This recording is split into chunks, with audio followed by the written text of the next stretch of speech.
गंगाधराय शिव गंगाधराय, हर हर भोले नमः शिवाय।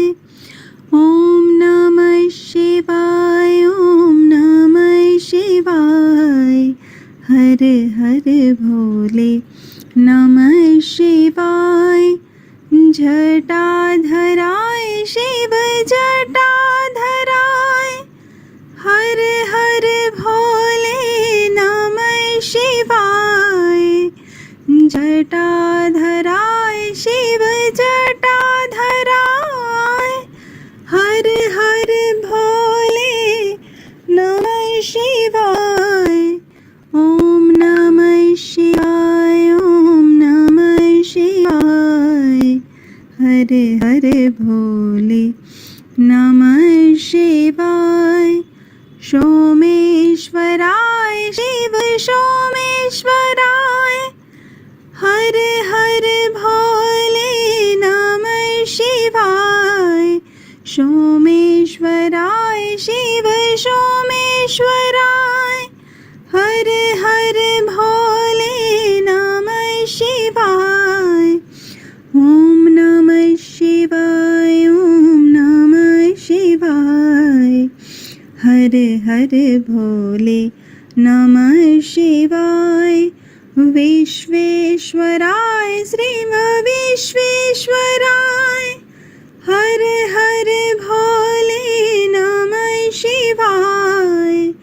विश्वेश्वराय शिव विश्वेश्वराय, हर हर भोले नमः शिवाय। ओम नमः शिवाय, ओम नमः शिवाय, हर हर भोले नमः शिवाय। कोटेश्वराय शिव कोटेश्वराय, हर हर भोले नमः शिवाय। कोटेश्वराय शिव कोटेश्वराय, हर हर भोले नमः शिवाय। ओम नमः शिवाय, ओम नमः शिवाय, हर हर भोले नमः शिवाय। ओम नमः शिवाय, ओम नमः शिवाय, हर हर भोले नमः शिवाय। श्री गणेशाय नमः। राम हरे राम, राम राम हरे हरे, हरे कृष्णा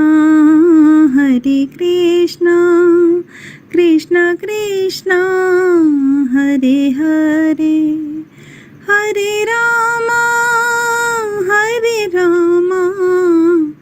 राम राम हरे हरे। गणेशाय नमः। अथ श्री मधुराष्टकम्। अधरं मधुरं वदनं मधुरं, नयनं मधुरं हसितं मधुरं, हृदयं मधुरं गमनं मधुरं, मधुराधिपतेरखिलं मधुरं, वचनं मधुरं चरितं मधुरं, वसनं मधुरं वलितं मधुरं, चलितं मधुरं भ्रमितं मधुरं, मधुराधिपतेरखिलं मधुरं, वेणुर्मधुरो रेणुर्मधुरः, पाणिमधुरः पादो मधुरो, नृत्यं मधुरं सख्यं मधुरं, मधुराधिपतेरखिलं मधुरं, गीतं मधुरं पीतं मधुरं,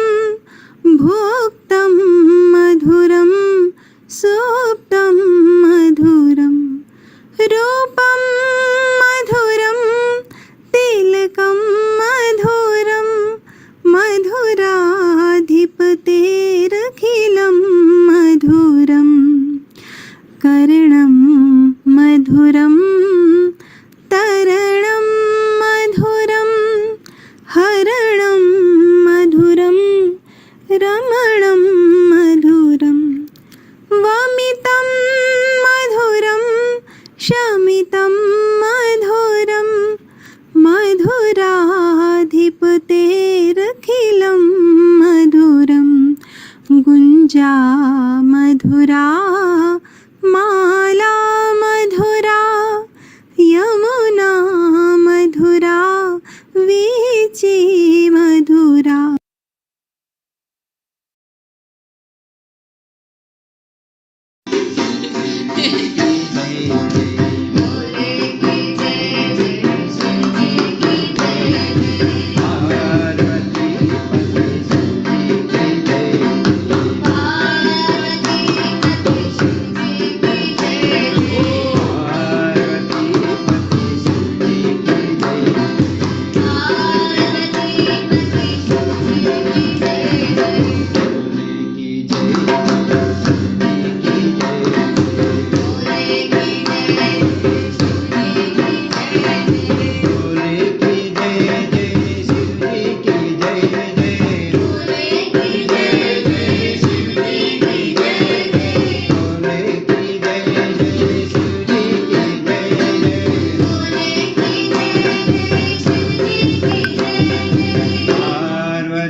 ओम स्वस्ति श्री गणेशाय नमः।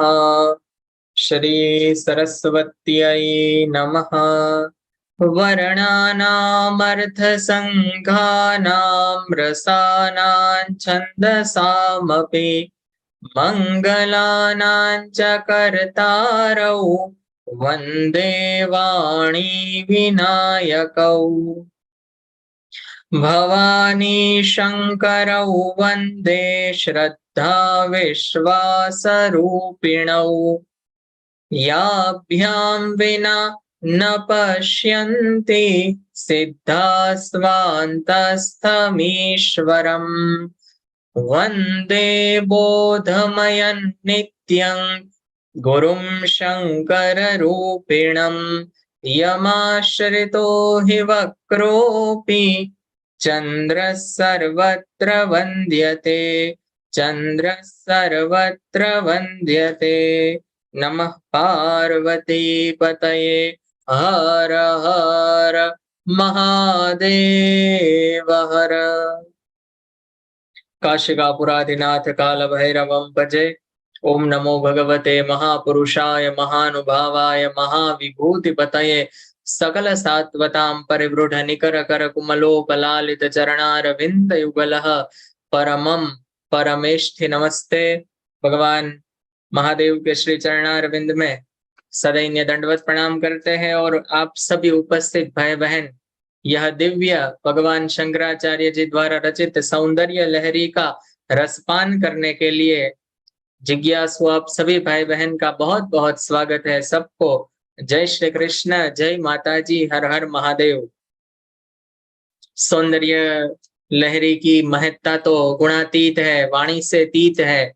जितना भी हम उसका श्रवण कर पाए उतना कम है। जैसे हमने आज ही सुना कि कोई भी स्तोत्र हो तो उसकी अंत में फलश्रुति आती है, लेकिन सौंदर्य लहरी वो है जिसके प्रत्येक श्लोक की फलश्रुति है, ऐसा सभी विद्वानों का मत है और अद्भुत माँ भगवती की स्तुति है।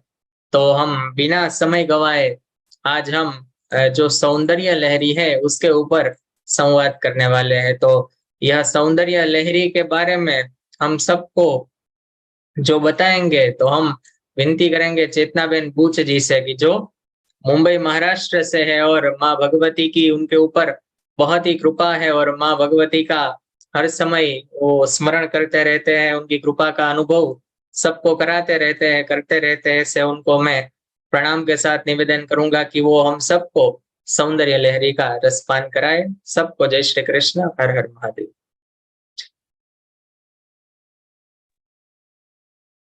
आभार वीर भाई।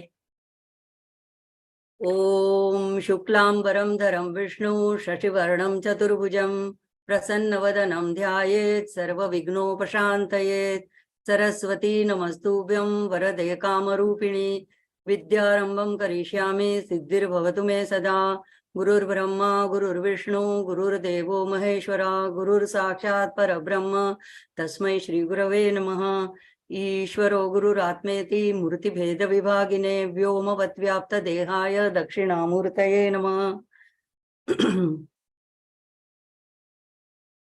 माँ की आराधना करेंगे। सौंदर्य लहरी का आज पठन करना है। तो सिंदूरारुण विग्रहां त्रिनयनां माणिक्यमौली स्फुरत्तारानायक शेखरां स्मितमुखी मापीनवक्षोरुहां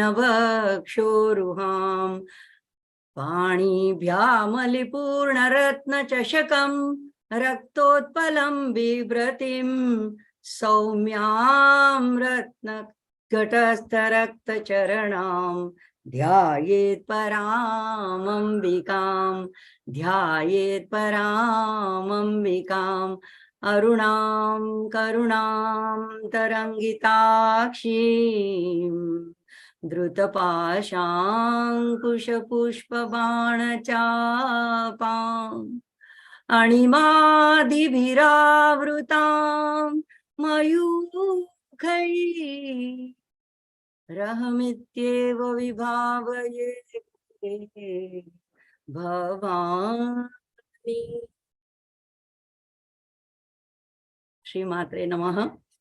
सदाशिवासमारंभां शंकराचार्य मध्यमाम् अस्मदाचार्य पर्यन्तां वंदे गुरु परंपरां। सभी के हृदय में बसी पराम्बा पराशक्ति माँ भगवती को नमन। आज का हमारा माँ की आराधना का विषय है सौंदर्य लहरी। हाँ जागृति बहन अभी निकाल देंगे तो चलेगा। इसके रचयिता अभी पिछले महीने, अभी पीडीएफ की भी जरूरत नहीं, मैं आपको बोल दूंगी तो तभी आप श्लोक लगा देना। थोड़ा पहले प्रस्तावना करूंगी। अभी पिछले महीने वैशाख शुक्ल पंचमी को जिनकी हमने जन्म जयंती देश भर में मनाई, जो स्वयं शिव जी के अवतार माने जाते हैं, और ऐसे जगत गुरु आदि शंकराचार्य जी के कर चरणों में कोटि कोटि प्रणाम, कोटि कोटि वंदन। उनका जन्म केरल के कलाड़ी गांव में हुआ था, जिसका कलाड़ी नाम का अर्थ है पांव के पीछे, ऐसे एक प्रवचन में मैंने सुना था। तो इसका संदर्भ, इतना सुंदर संदर्भ निकाला है संतों ने कि भारत के दक्षिण में स्थित यह गांव मानो कि भारत माता के चरणों के पास है और पैरों के पास रहने का बहुत फायदा होता है। देखो जैसा कि हम सब जानते हैं, महाभारत के युद्ध के पहले सहायता मांगने के लिए जब दुर्योधन और अर्जुन दोनों श्री कृष्ण के पास पहुंचे थे, तो एक तो जाकर के खड़ा हुआ शिर के पास और दूसरा नम्र होकर चरणों के पास खड़ा हुआ। तो बस मानो इसी से विजय का फैसला हो गया। तो हम भारतीय जो है वो विश्व में अपने जीवन में ऊपर इसलिए उठते हैं क्योंकि हम हर चीज के सामने झुकते हैं, उन्हें आदर देते हैं, प्रणाम करते हैं। हम एक दूसरे को मिलते हैं तभी भी नमस्ते करते हैं, मतलब आपके अंदर के भगवान को मैं नमन करती हूँ। तो यहाँ पे क्योंकि हम हर एक चीज को, चाहे वो कोई भी इंसान हो, पशु पक्षी हो, पेड़ पौधे हो, पहाड़ हो, नदी हो, यूं कोई भी हो, तो जैसे दुर्गा सप्तशती के देवी सूक्त में भी कहा, या देवी सर्वभूतेषु मातृ रूपेण संस्थिता। तो हम सभी में मातृशक्ति का दर्शन करता है, और हमारी सनातन परंपरा यही है, हमारी संस्कृति यही है। तो जिसमें वर्ष में किसी एक रविवार के दिन हम मदर्स डे नहीं मनाते हैं, हम रोज मनाते हैं। हम कहते हैं मातृदेवो भव पितृदेवो, सुबह उठ के पहले माता पिता को वंदन करना, ये हमारी संस्कृति है। उसमें भी मातृदेवो भव पहले, पितृदेवो भव बाद में है। तो ये इसमें भी हमारे ऋषि मुनियों ने माँ का स्थान सर्वप्रथम रखा हुआ है। तो ऐसा ये जो ज्ञान है, ये जो बुद्धिमत्ता है, वो सिर्फ किसी श्रद्धा या किसी अंधविश्वास के कारण नहीं है। ये ऋषि मुनियों ने आत्मज्ञान की वजह से हमको ये ज्ञान दिया हुआ है। तो ऐसी दिव्य माँ, जगत जननी, हम सबकी माँ श्री ललितांबिका, जिसे महात्रिपुर सुंदरी, राजराजेश्वरी, भगवती, पराशक्ति जैसे अनेक नामों से संबोधित किया जाता है, पुकारा जाता है, उन्हीं माँ की स्तुति आदि शंकराचार्य जी ने 100 श्लोकों में की है, जिसका नाम है सौंदर्य लहरी। अब पीछे से 3 श्लोक उसमें किसी ने ऐड किए गए हैं, तो लेकिन माना जाता है कि सौंदर्य लहरी में 100 श्लोक है। श्री विद्या की उपासना में वाग देवता द्वारा रचित श्री ललिता सहस्त्र नाम जैसे रहस्य नाम स्तोत्र है, एक एक नाम में बहुत बहुत रहस्य भरे पड़े हैं। ऐसे ही ये आद्य शंकराचार्य जी, जिनको हम आचार्य के नाम से कहेंगे, उनके द्वारा रचित ये जो सौंदर्य लहरी है, ये स्तोत्र भी श्री विद्या के उपासक के रहस्यों को उद्घाटित करता है। तो यह रहस्यों से भरपूर है। हालांकि ये बात नहीं है कि मैं सारे रहस्य उद्घाटित कर पाऊंगी, मैं बहुत अल्पमति हूँ, मुझे संस्कृत का भी इतना कोई विशेष ज्ञान नहीं। ये है कि मेरी माँ के प्रति प्रीति है, और इसीलिए मैं चाहती हूँ कि जो कुछ मैंने सत्संग से पाया है वो मैं दूसरों से बांटूं, और सभी लोग माँ से जुड़ जाए, सबको माँ की प्रीति प्राप्त हो। तो ये जो रहस्य है ये सौंदर्य लहरी में, वो तंत्र शास्त्र में इसकी गणना श्रुति के तुल्य की जाती है। जैसे वेदों में श्रुति का स्थान है, ऐसे ही तंत्र शास्त्र में इस सौंदर्य लहरी स्तोत्र का स्थान है। इसको ग्रंथ माना जाता है, स्तोत्र भी नहीं, इसको ग्रंथ, तंत्र ग्रंथ कहा जाता है। आचार्य शंकर ने वेद उपनिषदों के ज्ञान से संपूर्ण भारत को एकत्रित किया और एकता के भाव से जोड़ा। यह उनका हम सबके ऊपर महान उपकार है। तो शास्त्र को उन्होंने साधन बनाया, शस्त्र नहीं बनाया। तो आध्यात्म क्षेत्र में उन्होंने इतना छोटे, उनकी उम्र 32 साल में तो उन्होंने प्रयाण कर दिया इतनी, और 20 साल के बाद उन्होंने शायद ये सारा साहित्य लिखना और ये ग्रंथ और टीका लिखना शुरू किया होगा। तो इतनी छोटी अवधि में उन्होंने इतना कुछ प्रदान किया है पूरे विश्व को, कि एक व्यक्ति अगर अपने पूरे जीवन में भी इसको पढ़ना चाहे, जैसे उन्होंने गीता, उपनिषद, ब्रह्मसूत्र सबके ऊपर टीकाएं लिखी है, तो और अनेक स्तोत्रों की भी रचना की है, तो ये एक उपासक के लिए ये संभव नहीं है। लेकिन हमारे जैसे सगुण उपासकों के लिए उन्होंने अनेक स्तोत्र की रचना की है, और इनमें से सौंदर्य लहरी ग्रंथ अद्वितीय है, अपूर्व है, जिसका पाठ गायन कोई भी व्यक्ति कर सकता है। देखो कभी कभी क्या होता है, तंत्र की कोई बातें होती है तो हम हिचकिचा जाते हैं कि दीक्षा नहीं लिए तो ये नहीं कर सकते, वो नहीं कर सकते। जैसे ललिता सहस्त्र नाम कोई भी पढ़ सकता है, गायन कर सकता है, इसी तरह ये सौंदर्य लहरी का गायन पाठन कोई भी कर सकता है। हाँ, ये अलग बात है कि इसकी तंत्र शास्त्र में अलग अलग विधियां दी गई हुई है, एक एक श्लोक के अनुसार, तो इसमें हमको पढ़ने की जरूरत नहीं है। लेकिन हम सिंपल माँ की आराधना के लिए गान तो कर ही सकते हैं, और इसके अंदर छिपे हुए सौंदर्य का तो आनंद उठा ही सकते हैं।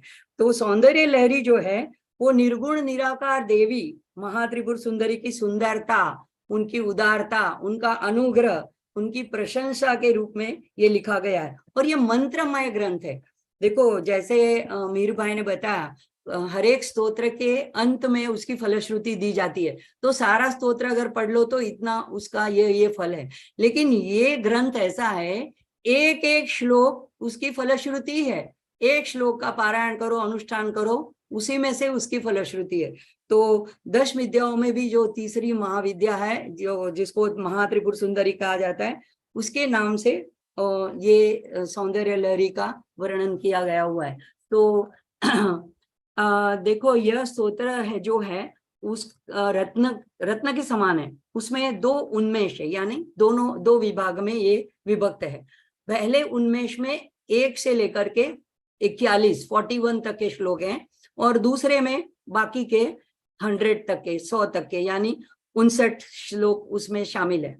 तो पहले उन्मेष जिसे आनंद लहरी नाम से भी जाना जाता है, उसमें तांत्रिक साधना के रहस्यों का वर्णन बड़ी सुंदर प्रकार से किया गया। और दूसरा जो विभाग है 42 से लेके 100, यानी 42 से लेके 100 तक का, तो वहां पे श्री ललिता महात्रिपुर सुंदरी के विग्रह का नखशिख पर्यंत अपूर्व वर्णन है।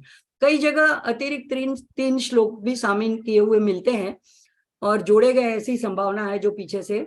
तो कुल ये जो 100 श्लोक हैं वो मंत्रमय श्लोकों का एक अनन्य ग्रंथ है, और जिसकी चर्चा आज हम कुछ श्लोकों के आधार पर करने जा रहे हैं। देखो 100 श्लोक तो मैं नहीं कर पाऊंगी, और मेरी इतनी सामर्थ्य भी नहीं है, लेकिन मैं मयूर भाई से जरूर प्रार्थना करूंगी कि वो संस्कृत के इतने विद्वान हैं, तो जहां से मैं तो थोड़ा अल्प ये परिचय देना चाहती हूँ सिर्फ सौंदर्य लहरी के बारे में, लेकिन ये जरूर अपने अभ्यासक्रम में इसको शामिल करें।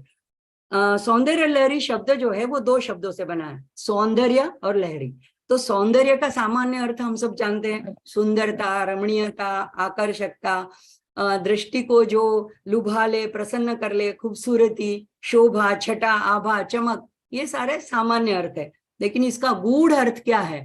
तो संत बताते हैं कि सौंदर्य का अर्थ है, व्याख्या है, सत्यम शिवम सुंदरम, यानी जो शिव है वही सत्य है, वही सुंदर है। तो इस सत्य रूप शिव में सौंदर्य रूप तत्व क्या है? शिव तो सत्य है, यानी वो पर ब्रह्म है, परमात्मा है, ये सब तो समझ में आ गया। लेकिन उसमें सौंदर्य का पार्ट जो है वो तत्व क्या है, जिसके बिना शिव जो है वो शव हो जाते हैं? तो वही निश्चित रूप से माता त्रिपुर महासुंदरी है, जगत जननी राज राजेश्वरी है, पराम्बा है, भगवती पार्वती है। और लहरी का अर्थ क्या है? तो महातरंग, एक लहर आती है उसको लहर कहते हैं, और लहरी यानी महातरंग, महान समुद्र की महान तरंग। तो ऐसी जो महान तरंग है, तो इस दृष्टि से ये जो सृष्टि है ये सौंदर्य का महान तरंग है। और तो यह यानी माता का सौंदर्यमय महान तरंग ही सृष्टि बना हुआ है। तो अब ऐसी माँ के स्वरूप का वर्णन हमारे जैसे सामान्य साधक कैसे कर पाएंगे?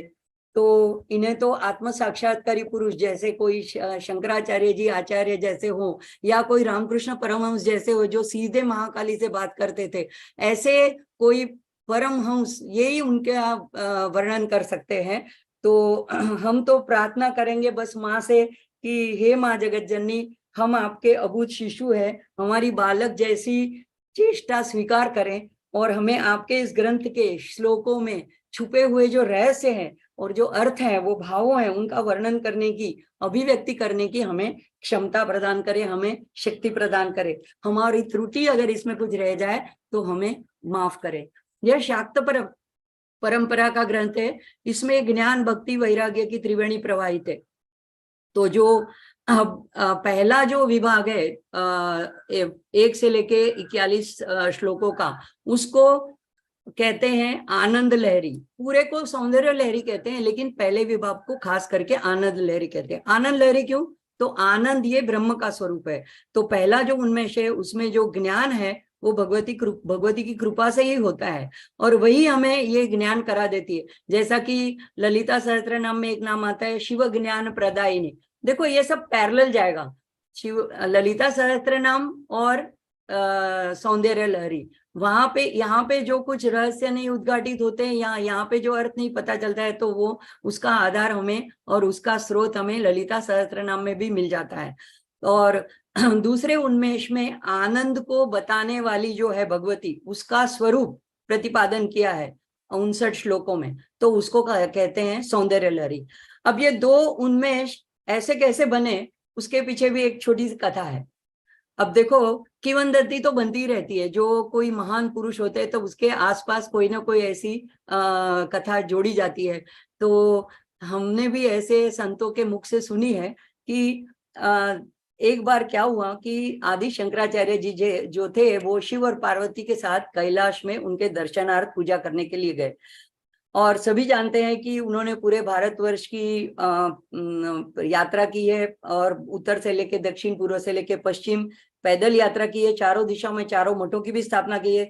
तो ये भगवान शिव से मिलने जब कैलाश गए, तब भगवान शिव जो प्रसन्न हो गए उनके ऊपर, और उन्होंने उनको 100 श्लोकों की लिखी हुई एक पांडुलिपि थी, जो वो उनके हाथ में प्रसाद के रूप में दे दी, क्योंकि उन्हें पता था कि इसका कार्य, अवतार कार्य यही है, शक्ति की आराधना करना और अद्वैत का प्रचार प्रसार करना।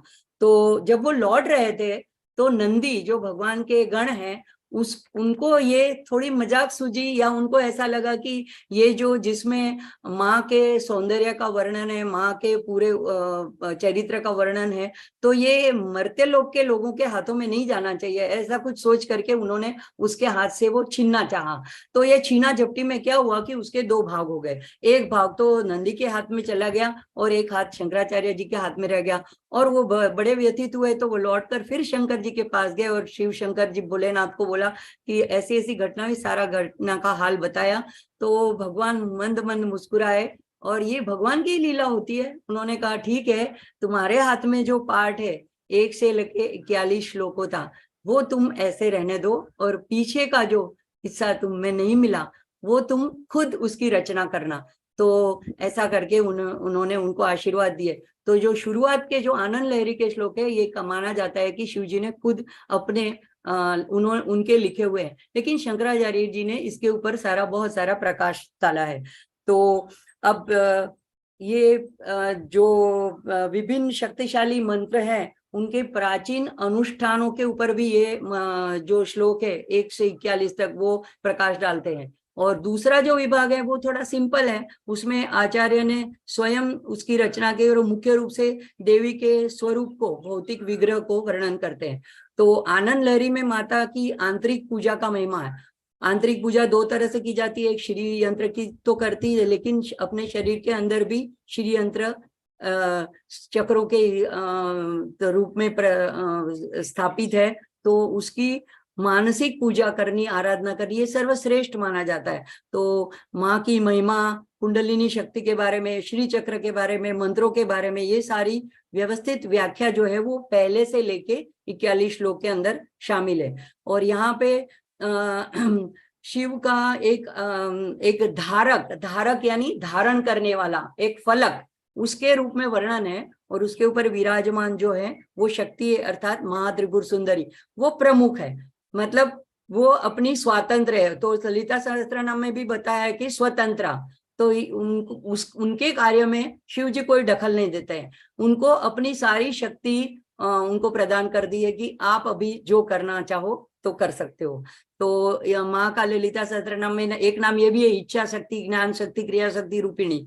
तो यहाँ यह बताना अनुचित नहीं होगा कि पिछले वर्ष 26 मार्च को श्रृंगेरी मठ द्वारा काशी में संपूर्णानंद संस्कृत महाविद्यालय में 2 दिनों का ये सौंदर्य लहरी का सामूहिक अनुष्ठान आयोजित किया गया था, और उसके पहले 20 तारीख से कार्यशाला भी आयोजित की गई थी। तो सामान्य लोगों को अगर ये उच्चारण सीखना हो तो उसके लिए वो भी सिखाया गया था। लेकिन ये जो अनुष्ठान था, उसमें साधु संत बटुक ब्राह्मणों के द्वारा गायन हुआ था, और उसमें विशेष बात यह है कि हमारे प्रधानमंत्री आदरणीय मोदी जी भी वहां पे ये गायन में शामिल थे।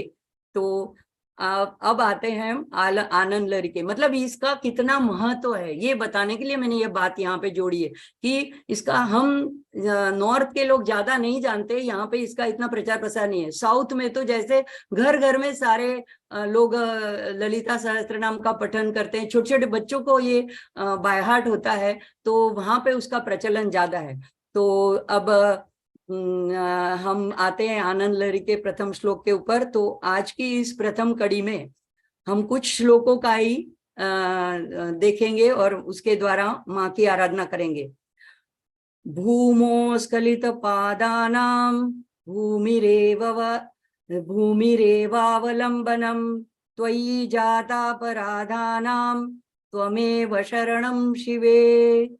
इसका अर्थ यह है कि जब भूमि पे कोई गिर जाता है तो फिसल जाता है, तो अगर उसको उठना होता है तो क्या करता है, भूमि का ही आधार लेता है, उसी के ऊपर हाथ टेक करके वो खड़ा हो जाता है। तो इसीलिए यहाँ पे ये प्रार्थना की गई कि हे शिवे, अगर हमारे से कोई अपराध हो जाता है तो हम आपका ही आधार लेके उठेंगे, तो आपके ही शरण में आएंगे, तो हमारा आधार करने वाले की आप शरणदाता हो।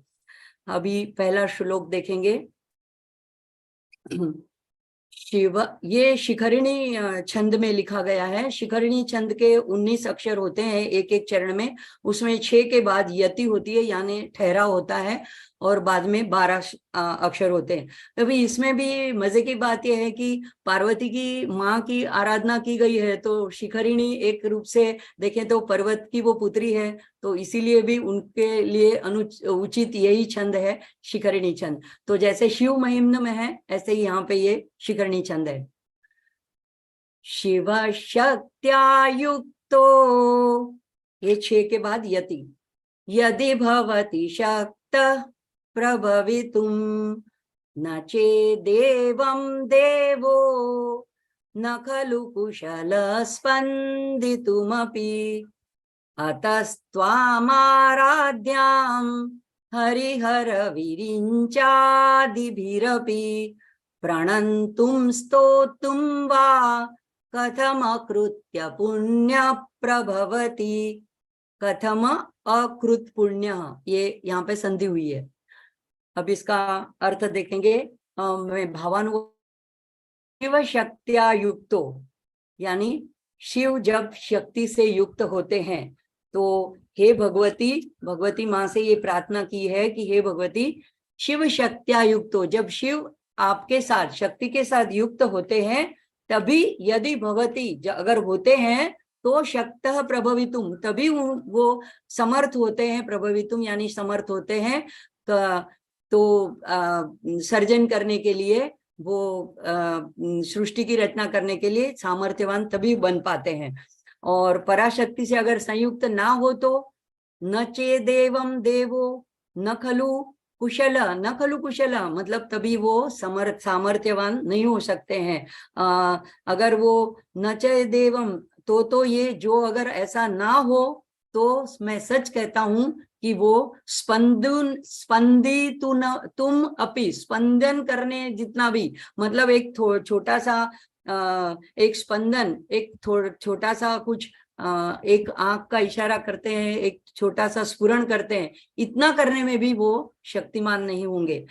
अतस्त्वाम आराध्यम, और इसीलिए त्वाम आराध्यम, आपकी आराधना की गई है, तो आप ऐसी आराधिका हो किससे द्वारा, आप तो हरिहर विरिंचि, हरि हर और विरिंची, विरिंची यानी ब्रह्मा, तो ब्रह्मा विष्णु और हर के द्वारा आप, उन्होंने भी आपकी आराधना की है, वो भी बड़ी मुश्किल से आपकी आराधना करते हैं। तो ऐसे जो त्रिदेव हैं, जो जगत की सृष्टि स्थिति और लय के करता है, वो भी आपकी आराधना करते हैं। तो कथम मतलब कैसे, कैसे ये बन सकता है कि अकृत पुण्य, अकृत पुण्य मतलब जिसके पास कुछ अच्छा पुण्य नहीं है, जिसके पास बहुत पुण्यशाली नहीं है, हमारे जैसे सामान्य जन है, तो ये आपका स्तोतुम, आपकी स्तुति करे, प्रणंतुम, आपको प्रणाम करे, ये कैसे संभव है, प्रभवती कैसे, कथम प्रभवती, ये कैसे संभव है। तो ये इसका सामान्य अर्थ हुआ। अब इसका रहस्य अर्थ क्या है?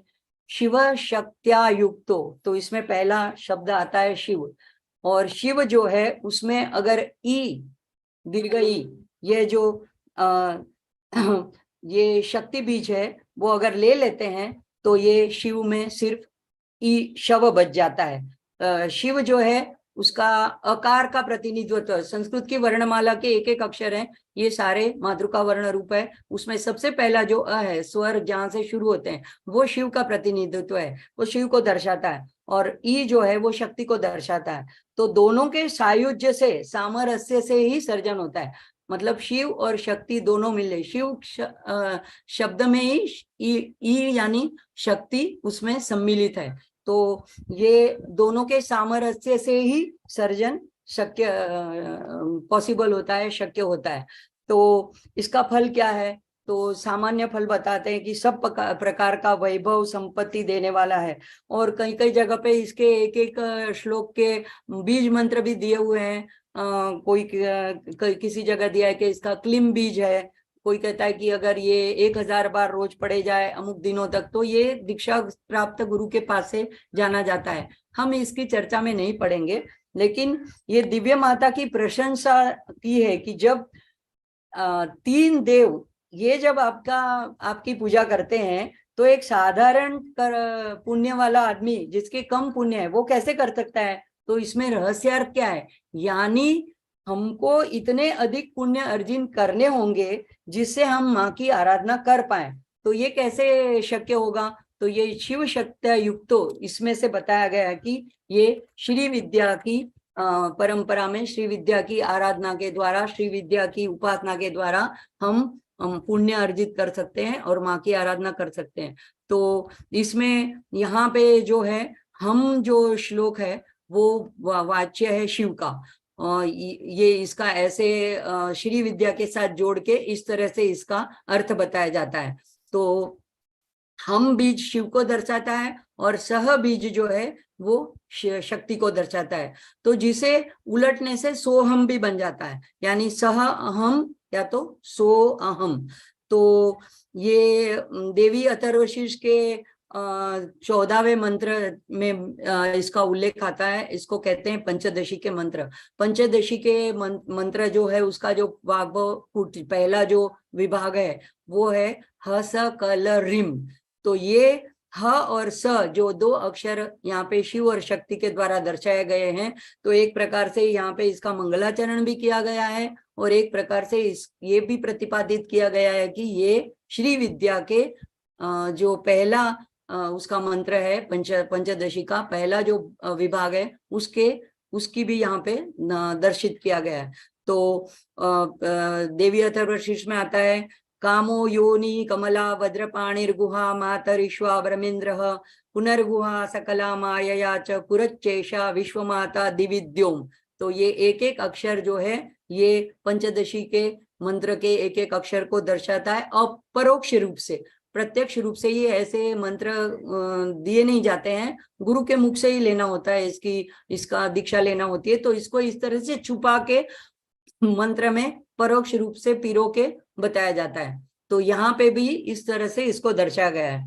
और मंगलाचरण के रूप में यहाँ पे इसको निबद्ध किया है। तो हसौ जो बीज है यह मंत्र का भी निरूपण करता है। ये मंत्र सभी जीव निरंतर जपते रहते हैं। ये हमारे अनाहत में से, हमारे नाभि में से ये निकलता रहता है। सो हम सह। इसके लिए एक किसी कवि ने ऐसी भी कड़ी लिखी है कि ह कह कर बाहर जाता, यानी जब हम निश्वास करते हैं तब ह ये स्वर बाहर जाता है और स कह कर भीतर आता, ह कर बाहर जाता है। अहम को भी हम जब छोड़ते हैं तो सह, वो जो परम दृष्टा परम परमात्मा परम है वो उस रूप में प्राण शक्ति रूप में हमारे भीतर आता है।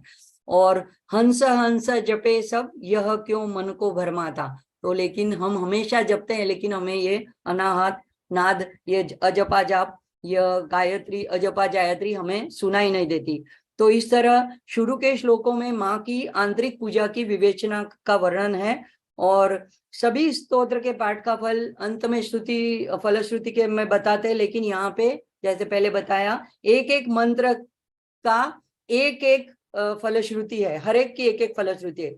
तो क्या ऐसा है जो भगवती की कृपा से प्राप्त नहीं हो सकता? अगर एक श्लोक का भी अनुष्ठान कोई कर लेता है, जिसके लिए साधक इतना आर्त है, उसकी कोई आकांक्षा है, कोई इच्छा है, इसमें हर एक की फलश्रुति अलग बताई गई है, हर एक मंत्र की, कि ये मंत्र की अनुष्ठान करने से ये फलश्रुति है, तो भी वो अवश्य उसको उपलब्ध हो जाता है। तो फिर संपूर्ण अगर पाठ का फाल कर पठन करे तो उसके फल, जैसे मीरबाई वह वर्णनातीत है, हम उसका वर्णन कर ही नहीं सकते। तो शंकराचार्य के जीवन की घटना है, जब वे एक बार प्रखर वेदांती रहे, तो शुरू में एक बार गंगा स्नान करके काशी में हरिश्चंद्र घाट के पास जगह है, वहां से वो लौट रहे थे, तो रास्ते में एक चांडाल खड़ा था, और उस चांडाल ने, उस जमाने के हिसाब से चांडाल को अपवित्र अस्पृश्य माना जाता था, समझा जाता था, उसकी परछाई से भी लोग दूर रहते थे। तो आचार्य ने उसे कहा हटो हटो, ऐसे कहकर रास्ते से हटने को, दूर होने को कहा। तब चांडाल ने हंसकर कहा, आप किसे हटने को कह रहे हैं? अगर इस शरीर को या इसमें बसी हुई आत्मा को, अगर शरीर को कह रहे हैं तो शरीर सभी के अपवित्र है, मलमूत्र से भरे हुए हैं, तो आपका और मेरा शरीर एक जैसा ही है।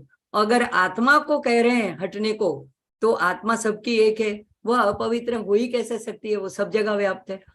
ये सुनकर बड़े अचंभित हुए, और तब उन्हें ख्याल आया, उनके समझ में आया, उस तुरंत उनको आत्मबोध हुआ कि, और वो था कौन चांडाल? तो वो कोई और नहीं थे, भगवान शंकर खुद उनका ये भ्रम तोड़ने के लिए, उनको आत्मबोध कराने के लिए वहां पे उपस्थित हुए थे। और ऐसे जो उत्तम अधिकारी होते हैं, एक क्षण में, एक किसी एक वाक्य के द्वारा उनको वो आत्मबोध अंदर प्रस्फुटित हो जाता है। तो उसके बाद उन्होंने वहां बैठकर अपने को शिव रूप जाना। तब उन्होंने शिवोहम चिदानंद रूपो शिवोहम शिवोहम, ऐसे शिव बन करके माँ की, शिवा की आराधना की। तो आज भी वो स्थान श्री मठ के नाम से है, और वहां पे श्री माता त्रिपुर सुंदरी वरदायिनी वात्सल्य माता का वहां पे आराधना की जाती है और गायन किया जाता है। तो आगे जैसे मैंने बताया, पिछले साल वहीं पे ये सारा कार्यक्रम हुआ था। तो सौंदर्य लहरी का वहां पे बैठ के गायन कर सकते हैं। श्री विद्या में पादुका पूजन का बड़ा महत्व है। तो यहाँ पे सहस्त्रार में गुरु की पादुका का भाव करके यहाँ पे पादुकाम पूजयामी तर्पयामी ऐसे श्लोक बोला जाता है। और ललिता त्रिपुर सुंदरी की जो श्री यंत्र की पूजा होती है, तो उसमें भी श्री ललिता महात्रिपुर सुंदरी परा भट्टारिकाम श्री पादिकाम पूजयामी तर्पयामी नमः। तो ये पादुका, माँ की पादुका का बड़ा महत्व है। तो अब दूसरे श्लोक में देखते हैं पादुका रज रेणु का क्या महत्व है। तो दूसरे श्लोक में देखते हैं,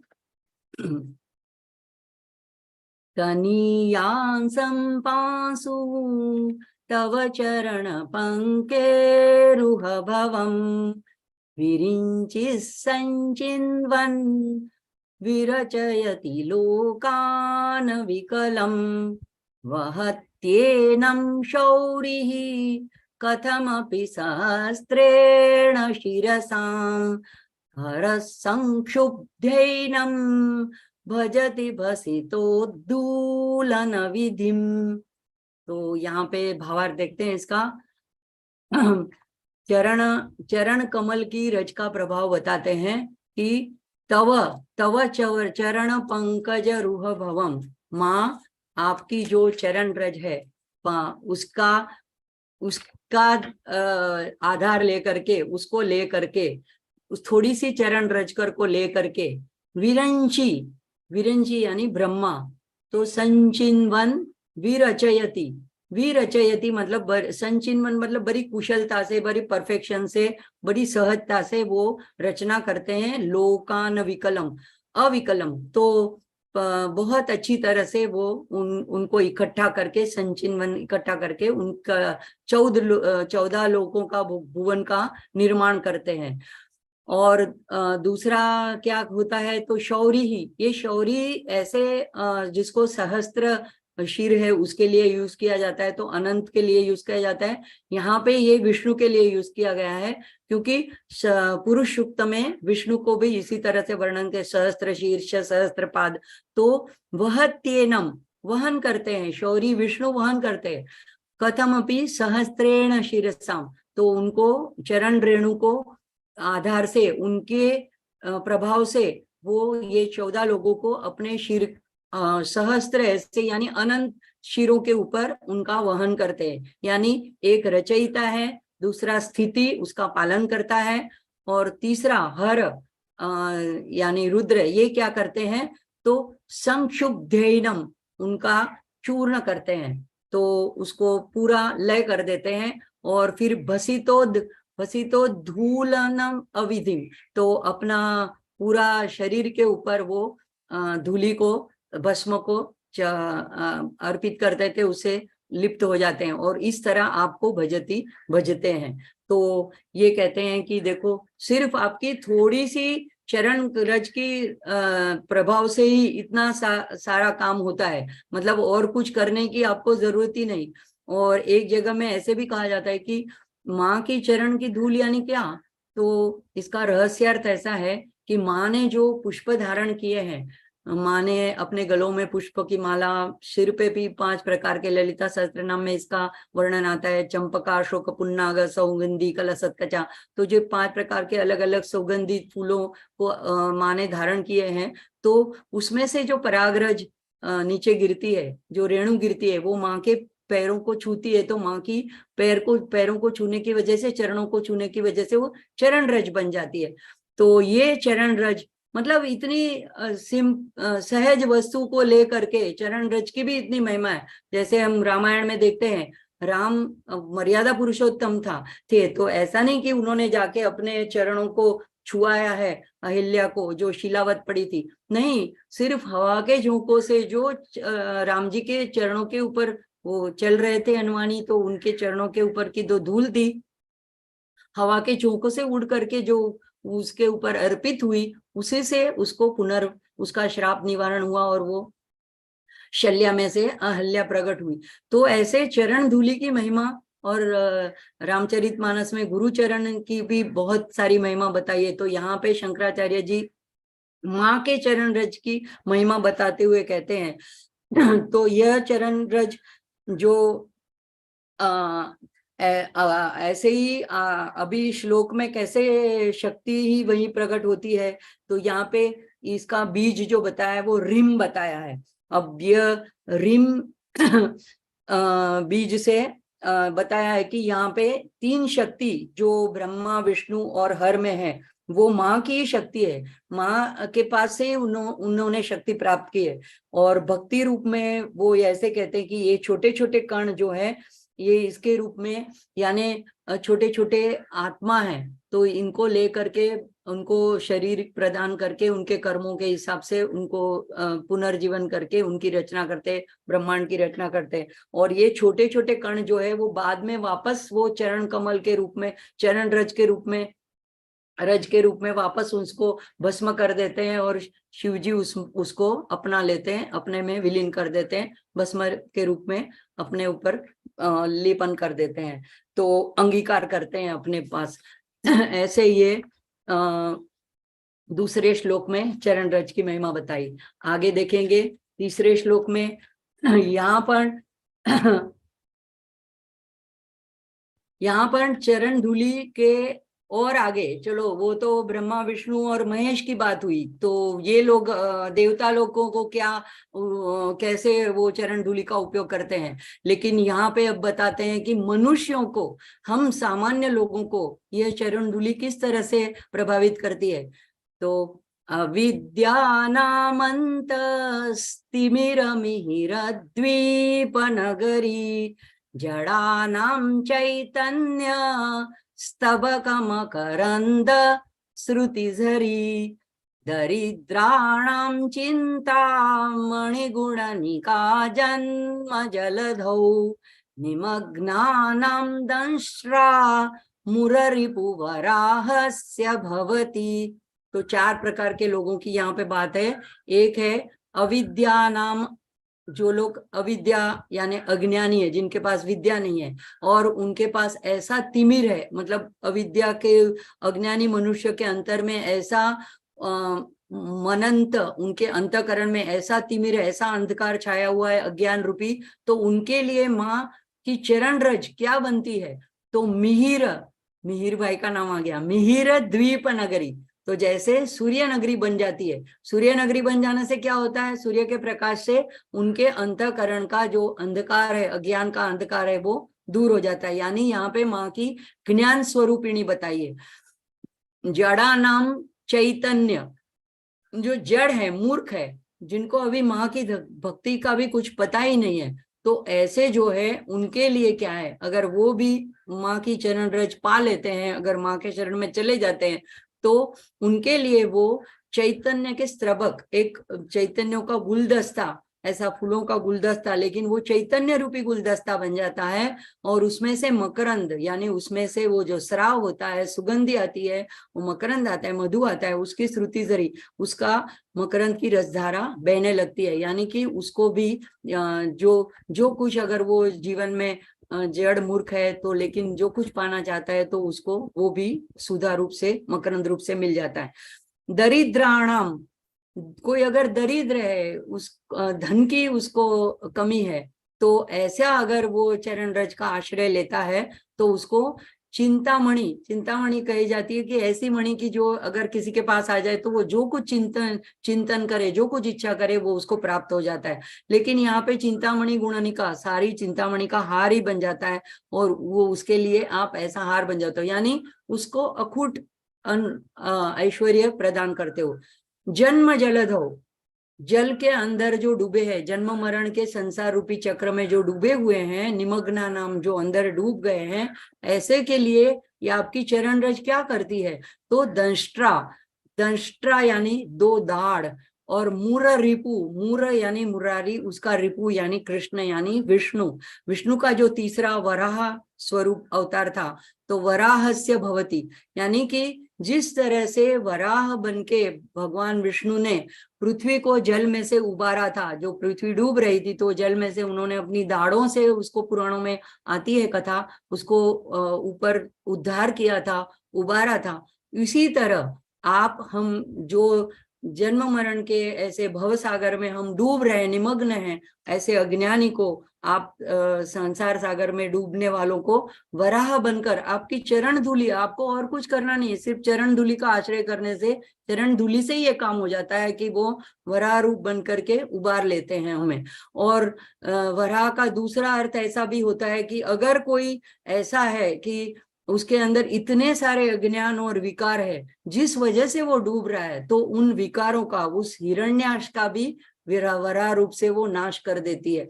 मतलब वराह ने दो काम किए थे, पहले तो हिरण्याक्ष का भी लड़के नाश किया था और पृथ्वी को भी उबारा था। तो ऐसे यहाँ पे उपमा दी गई है। तो यहाँ पे फल बताया है, बीज बताया है क्लीम, और फल बताया है कि वेदों का ज्ञान, क्योंकि सब जगह में ज्ञान की बात है, अंधकार को दूर करना चिंतामणि द्वारा या संसार सागर से बाहर उबारना, तो यहाँ पे माँ जो है वो ज्ञान प्रदान करती है। तो इसका फल, ये इस श्लोक का फलश्रुति है, वेदों का ज्ञान प्रदान करना। आगे का देखते हैं। अब माँ के विग्रह की बात आती है कि अब तक सिर्फ चरण धूलि की बात थी, अब माँ के चरणों की बात है। मतलब जैसे हम स्वरूप को देखते हैं तो पहले नतमस्तक होके चरण धूलि की बात है, अब माँ के चरणों की बात है। तो यहाँ पे वे विग्रह की बात है। त्वदन्य पाणिभ्या अभय वरदो दैवत गण त्वमेका नैवासी प्रकटित वराभित्यभिनया भयात्रातुं दातुं फलमपि च वाञ्छा समधिकं शरण्ये लोकानां तव ही चरणावेव निपुणौ। मतलब यहाँ पे अभी चरण को कहते हैं कि माँ आपकी शरण में जो आता है तो उसके चरण कितना काम करते हैं। तो ये इसका दूसरे देवताओं के स्वरूप के साथ यहाँ पे साम्य बताया है, उसकी कंपैरिजन की गई है। अन्य अन्य पाणिभ्याम अभय वरदो देवता गण, पाणिभ्याम यानी कि उनके हाथ, वो अन्य देवता देवियों के अगर हमने चित्र देखे हैं तो उसमें एक हाथ अभय होता है। अभय यानी जो जिस प्रकार का भी भय भक्तों को हो उसको दूर करने के लिए माँ अभय ऐसा हाथ करते, उसमें सारी उंगलियां आकाश की तरफ पॉइंट करती हुई होती है, ऐसा हाथ ऊपर उठा हुआ होता है। और वरद जो है दूसरा हाथ, उसमें थोड़ी सी उंगलियां झुकी हुई होती है, तो ये वरदान देने के लिए, इच्छित जो आकांक्षा इच्छा हो ये देने के लिए। तो कहते हैं कि सारे देवता गणों के हाथ ऐसे अभय और वरद होते हैं, लेकिन त्वमेका, आप एक ही ऐसा है, नैवासी, आप ऐसा ही है जिसमें ऐसा नहीं है। तो प्रकटी यानी प्रगट रूप से, ऐसा आपने ऐसा अभिनय के रूप में भी आपने तो वर अपना आपका वरदत ऐसा भित्य विनया, अभिनया के रूप में भी आपने ऐसे कोई हाथ बताए नहीं, मतलब आपके स्वरूप में ऐसे अभय वरद हाथ नहीं रखे हैं आपने। तो क्यों कहते हैं, और इसका एक अर्थ ये भी होता है कि श्री ललिता देवी का जो स्वरूप है आगे जो हमने देखा, तो उसमें अभय वरद हस्त नहीं है, पाश अंकुश धनु और बाण चाप, तो ये वहां पे अभय वरद हस्त नहीं है। तो ये जो वर्णन है वो श्री त्रिपुरा सुंदरी का और श्री ललितांबिका, श्री राजराजेश्वरी का वर्णन है।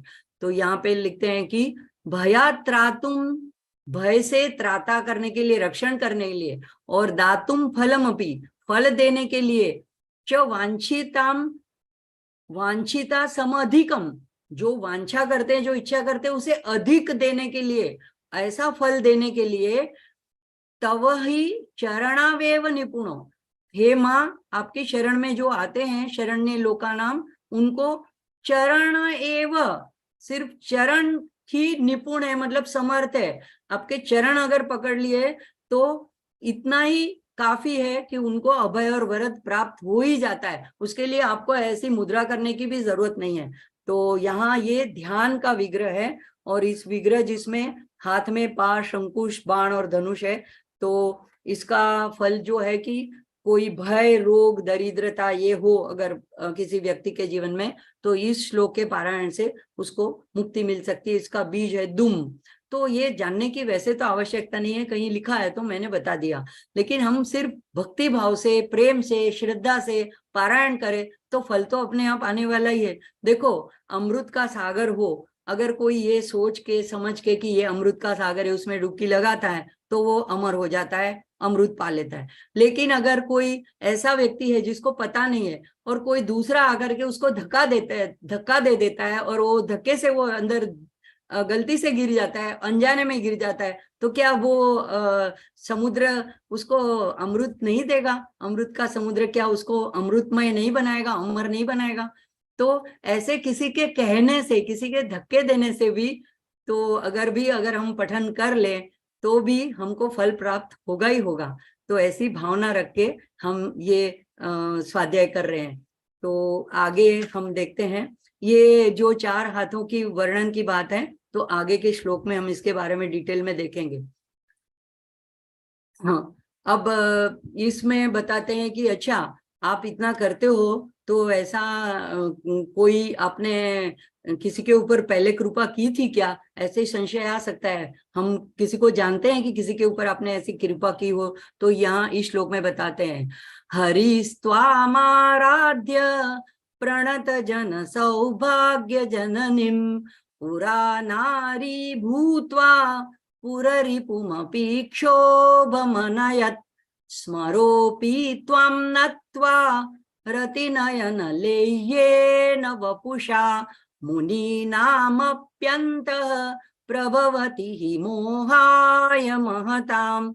तो यहाँ पे 2 जनों का उदाहरण देते हैं शंकराचार्य जी। कहते हैं हरिस्त्वाम आराध्य, हरि विष्णु ने आपकी जब आराधना की तो प्रणत जन सौभाग्य, यानी जो आपको प्रणाम करते हैं, आपका शरण लेते हैं, उनके लिए आप सौभाग्यदायिनी ऐसी माँ, धन संपत्ति श्री आयुष आरोग्य संतति देने वाली ऐसी जो जननी आप हैं, तो उन्होंने क्या किया, पूरा यानी पहले उनको नारी भूतवा, उनको मोहिनी स्वरूप का दान दिया।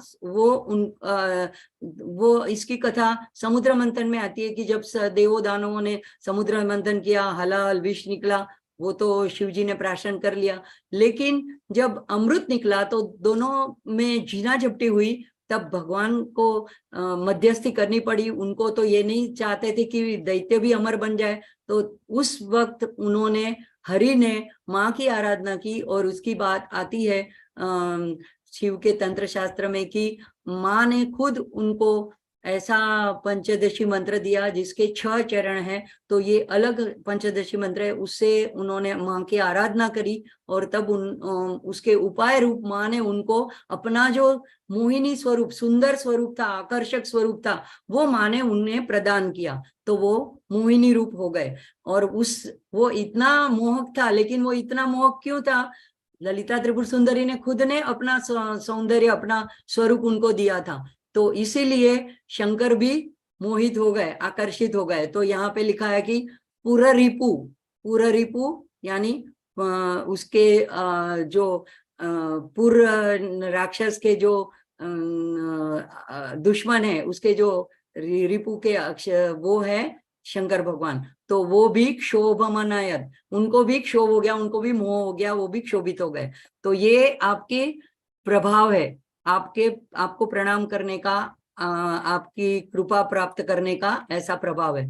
दूसरा उदाहरण देते हैं, स्मरोपि वात्वम। स्मर यानी अनंग, यानी मनमत, यानी कामदेव। तो वो भी जब शिव जी की साधना उसने भंग की, हालांकि देवों के कहने पर ही भंग की, लेकिन तब उस जो भस्मीभूत हो जाता है, उसका शरीर राख हो जाता है, तब रति देव ने प्रार्थना करने के बाद उनको पुनर्जीवित करते हैं। ललिता सहस्त्रनाम में आता है कि माँ की कृपा से उसको पुनर्जीवन मिलता है।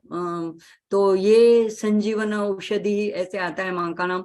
तो वहां पे ये कहते हैं कि फिर वो भी माँ का बड़ा भक्त हुआ, और उसने भी पंचदशी से माँ की आराधना करी।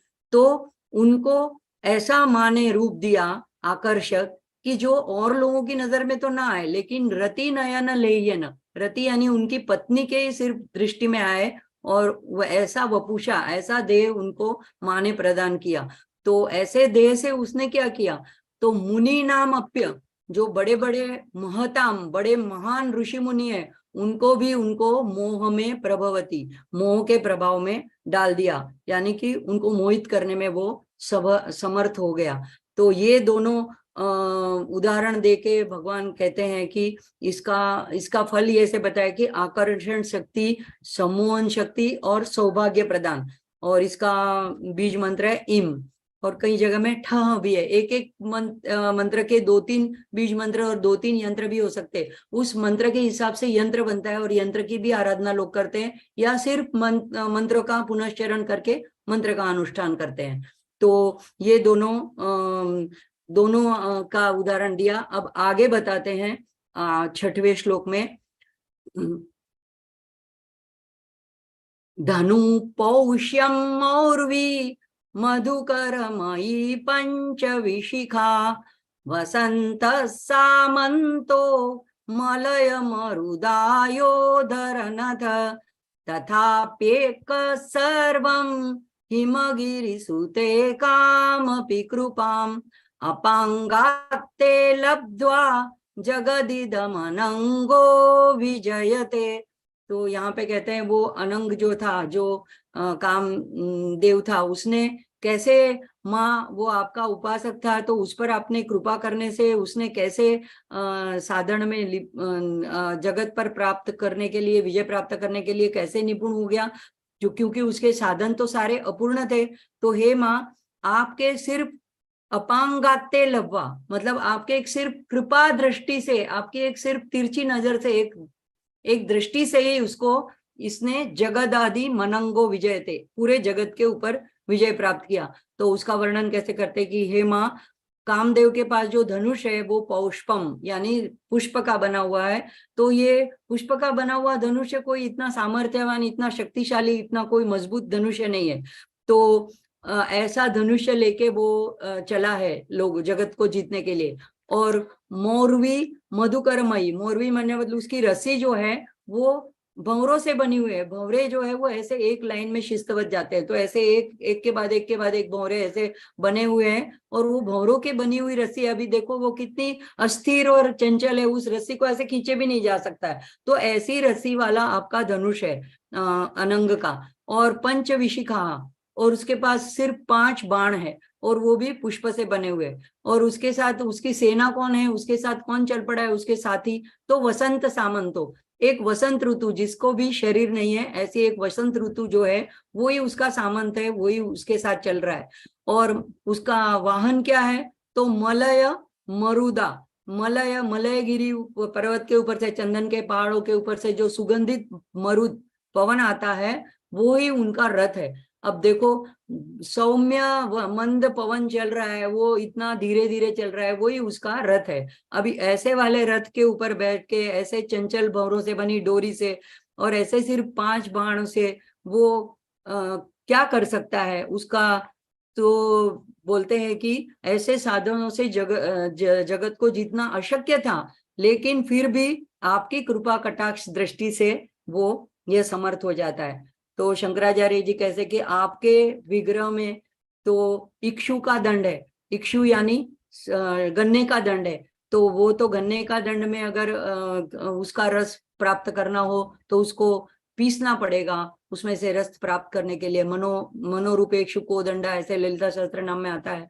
लेकिन यहाँ पे बताया है कि पुष्प का है, और वो उसमें मधुकर यानी भंवरे जो होते हैं वो ही उसमें पुष्प में का रस देख पाते हैं और उसको निकाल पाते हैं। तो ऐसे जो साधक है, जो योगी है, वो माँ का ध्यान करके उसमें से मधु का प्राशन करते हैं। तो ये साधना के लिए, और मनमथ को माँ ही भेजते हैं परीक्षा करने के लिए, जैसे विश्वामित्र को भेजा कि सचमुच उसकी प्रार्थना और अड़िग श्रद्धा है या नहीं अपनी साधना में। तो अगर मेनका के द्वारा वो परास्त हो गया, तो फिर उसको जब ख्याल आया विश्वामित्र को, तो उन्होंने फिर से तपस्या करी और बाद में गायत्री मंत्र के दृष्टा बने। तो ये इस तरह से उनका उद्धार करना है। अगर माँ किसी को मोहित करने के लिए मनमत के द्वारा प्रेरित भी करती है, तो वो भी उसको आगे बढ़ाने के लिए, शंकराचार्य जी कहते हैं कि इस तरह से साधक की परीक्षा करती है। तो सभी आपदा और विपदाओं का और परिस्थिति आए तो उस पर अगर हमें लगे कि नहीं हम इसको अभी पार नहीं कर पाएंगे, तो इस श्लोक का अनुष्ठान किया जाता है। आगे देखते हैं श्लोक 7वें में। अब माँ को सामने बुलाते हैं। इसके ऐसी कथा आती है कि अनेक मतों का खंडन करके आचार्य जब भारतवर्ष में भ्रमण कर रहे थे, तो एक बार ऐसा होता है कि अहिंसा के नाम में बौद्धवाद भी बहुत फैला गया था। तो उन्होंने एक अपना अद्वैतवाद के लेकर के और लोगों को कर्तव्यनिष्ठ बनाने के लिए सारे भारत में भ्रमण करके उन्होंने सारे मतों का खंडन किया, और जो भी जिनका भी मत खंडन करते थे वो उनके अनुयायी बन जाते थे। इस तरह से उनका वाद चलता था। तो एक करते करते एक बार उन्होंने शक्तिवाद का भी खंडन कर दिया, मतलब शक्ति नाम की कोई चीज भी नहीं है, सिर्फ अद्वैतवाद, ब्रह्म परिब्रह्म बस। तो एक बार उनका स्वास्थ्य अति परिश्रम की वजह से बिगड़ा, और वे एक चबूतरे में लेटे हुए थे। वहां से कोई वैद्य गुजरा, उसने नाड़ी देखी और बोला कि ये अगर आप दवा लोगे तो ठीक हो जाओगे। लेकिन उनके पास सन्यासी थे, पैसे नहीं थे, तो वैद्य ने कृपा करके उनको 2 पुड़िया बना के दे दी और बोला कि ठीक है, लेकिन दही के अनुपान से लेना, मतलब दही के साथ ले लेना। अब उनके पास दही भी कहाँ था। तो थोड़ी देर के बाद एक बूढ़ी माता जी वहां से निकली, उसके सर के ऊपर दही का पात्र था और वो बोल रही थी दही ले लो, दही ले लो। तो शंकराचार्य जी ने उन्होंने बुलाया और कहा, आवाज दी और कहा कि माता जी मैं रोगी हूँ, सन्यासी हूँ, मुझे दवा लेनी है, थोड़ा सा दही ले लो, दे दो आप कृपा करके। माँ बोली हाँ हाँ जरूर ले लो। माँ बैठ गई वहां पे, अपना सर के ऊपर से टोकरी उतार दी और एक छोटे से पात्र में निकाल दिया तो द्रोणे में दही, और कहा कि आ करके ले लो।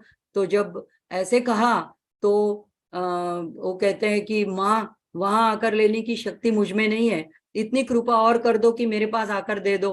तो माता बोल पड़ी, वहां से यहाँ आने की शक्ति है, दही लेने की शक्ति है नहीं, और शक्ति का खंडन करने चले हो। तब ऐसा जैसे कहा तो तुरंत उठे और बैठ गए, और माँ का साक्षात दर्शन हुआ। तो वहां पे सौंदर्य लहरी की धारा उनके मुख से बहने लगी। तो यह वही विग्रह का वर्णन स्वरूप उन्होंने वही कर सकता है जिन्होंने माँ का दर्शन किया हो। तो अब इसमें वो माँ का दर्शन बताते हैं।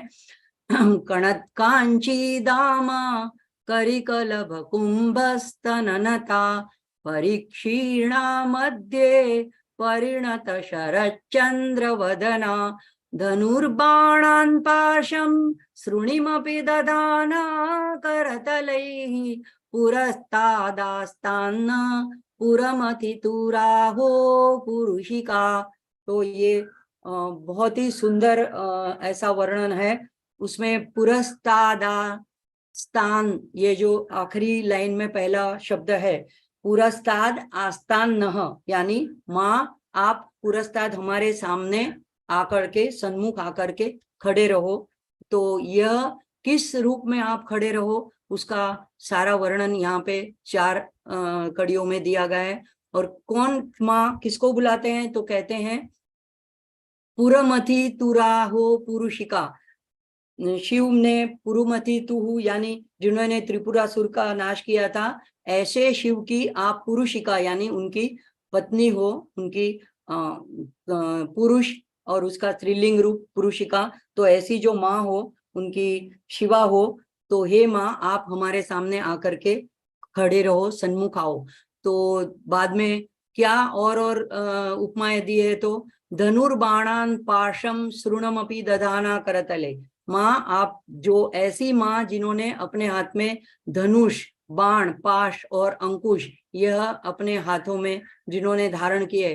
तो धनुष कहते हैं कि ये मन का प्रतीक है और मन की चंचलता से उठने में मदद करता है। तो ये संकल्प शक्ति को बढ़ाता है, इससे संकल्प शक्ति प्राप्त होती है। तो ये ऐसा धनुष आपके हाथ में है।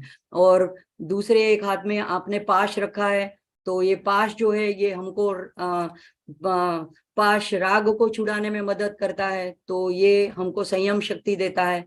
और अंकुश जो है वो क्रोधाकार कुशोज्वला, तो क्रोध पर अंकुश करने के लिए, तो इस क्रोध जब नहीं रहेगा तो ध्यान कर सकते हैं, फोकस कर सकते हैं। तो ऐसा धनुष ऐसा अंकुश आपके हाथ में है। और बाण जो कि इंद्रियों की विषय लुलुपता को दूर करने में मदद करता है, तो लक्ष्य सिद्धि करता है। तो ऐसे बाण, ऐसे जो 4 आयुध आपने आपके हाथों में धरे हैं, ऐसी माँ हमारे सामने आकर के उपस्थित हो।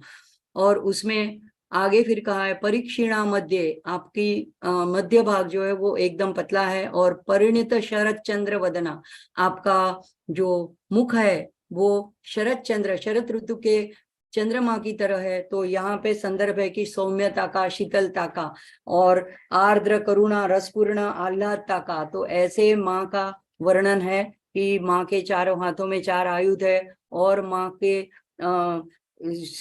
का वदन है वो ऐसा शरद चंद्र निभानर, ऐसे ललिता सहस्त्रनाम में बताते हैं। तो ऐसे आयुध आपके पास है। बात आगे बताते हैं कणत, श्लोक रखिए प्लीज। कणत कांची दामा, जागृति बहन श्लोक रखिए। कणत कांची दामा, तो यानी आप जो कमर के ऊपर आपने जो कमर पटा मेखला धारण की है, उसमें किंकणी है, छोटी छोटी घुंघरिया है, वो उसकी झंकार आती है।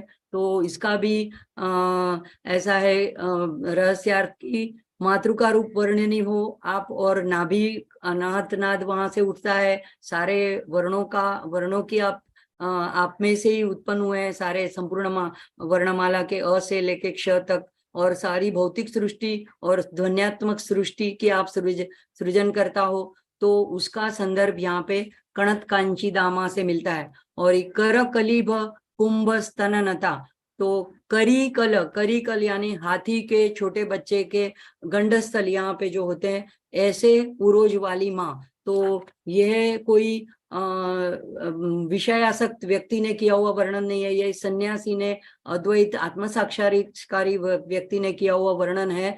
तो यहाँ पे हमने उस दृष्टि से, भौतिक दृष्टि से नहीं देखना है। उसके अनेक ये संदर्भ निकलते हैं कि हम जो माँ के साथ जुड़े हैं, तो नाभि के साथ जुड़ने के बाद जो अलग होते हैं, तो हमारा फिर माँ से जुड़ना उरोज के साथ होता है सर्वप्रथम, और वहां से हमको जीवन सुधा प्राप्त होती है, अमृत तुल्य धारा से हमारा पोषण होता है। तो ये माँ की पोषण शक्ति को दर्शाता है। और हाथी के बच्चे का संदर्भ हमको देता है कि गणेश जी का स्मरण कराता है, और साथ में हमको भी ऐसे छोटे शिशु रूप बन के माँ की आराधना करनी है। यह उपदेश शंकराचार्य जी हमें दे रहे हैं।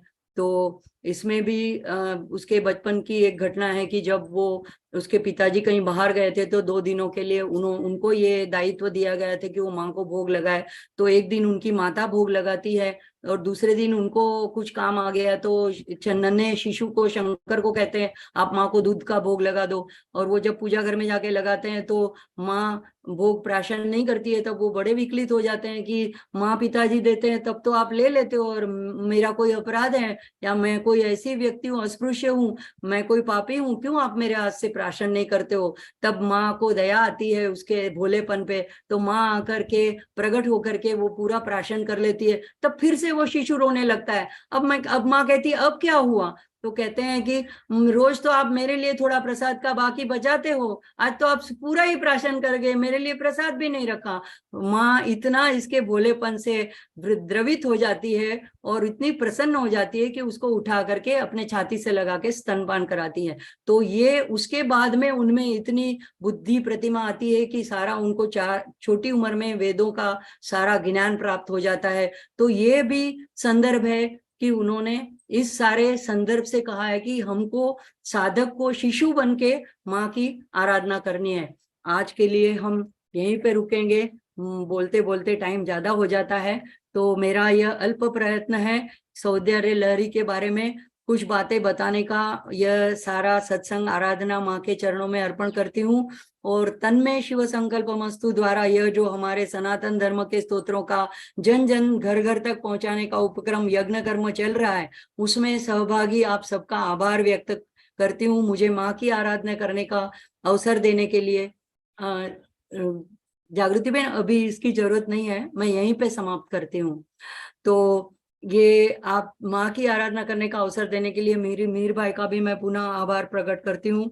और इस उपक्रम द्वारा अगर आपका माँ के प्रति प्रेम बढ़े, आपके माँ के चरणों में श्रद्धा बढ़े, आप यह पाठ निष्काम भाव से कर पाए, श्रवण करें और माँ का अनुभव प्राप्त करें, ये तो मेरा यह प्रयत्न सार्थक होगा। और यही मेरी प्रार्थना है। इसी के साथ कार्यक्रम को समाप्ति की ओर बढ़ाते हैं। सर्वे भवन्तु सुखिनः, सर्वे सन्तु निरामया, सर्वे भद्राणि पश्यन्तु, मा कश्चित् दुःखभाग् भवेत्।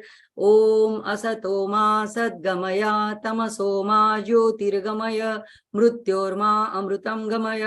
ओम पूर्णमदः पूर्णमिदं पूर्णात् पूर्णमुदच्यते पूर्णस्य पूर्णमादाय पूर्णमेवावशिष्यते। ओम शांति शांति शांति। हरि ओम। श्री गुरुभ्यो नमः। हरि ओम। बहुत बहुत धन्यवाद। हम सबको आज यह अवसर प्राप्त हुआ कि माँ भगवती की हम यह प्रेममयी भावमयी सौंदर्य लहरी की चर्चा हम सुन पाए और माँ भगवती का यह अद्भुत महात्म्य हम श्रवण कर पाए कि माँ भगवती कितना हम सबको पोषण करते हैं, प्रेम से हमें आध्यात्मिक उन्नति की ओर ले जाते हैं। तो यह सौंदर्य लहरी के हमने 8 श्लोकों तक आज संवाद किया। तो जब जब भी आगे अनुकूलता होगी माँ भगवती के आदेश के अनुसार थोड़े थोड़े श्लोकों का इसी प्रकार से हम श्रवण करते रहेंगे। और सौंदर्य लहरी का जो सौंदर्य रस है वो हमारे हृदय को सुंदर बनाए, यही भावना से माँ भगवती को भी हम प्रार्थना करते हैं। चेतना बहन का भी बहुत बहुत हम आभार व्यक्त करते हैं कि हमें यह अवसर प्राप्त हुआ कि हम माँ भगवती का श्रवण कर पाए। सबको जय श्री कृष्ण, जय माता जी, हर हर महादेव। नमः पार्वती पतये, हर हर महादेव हर।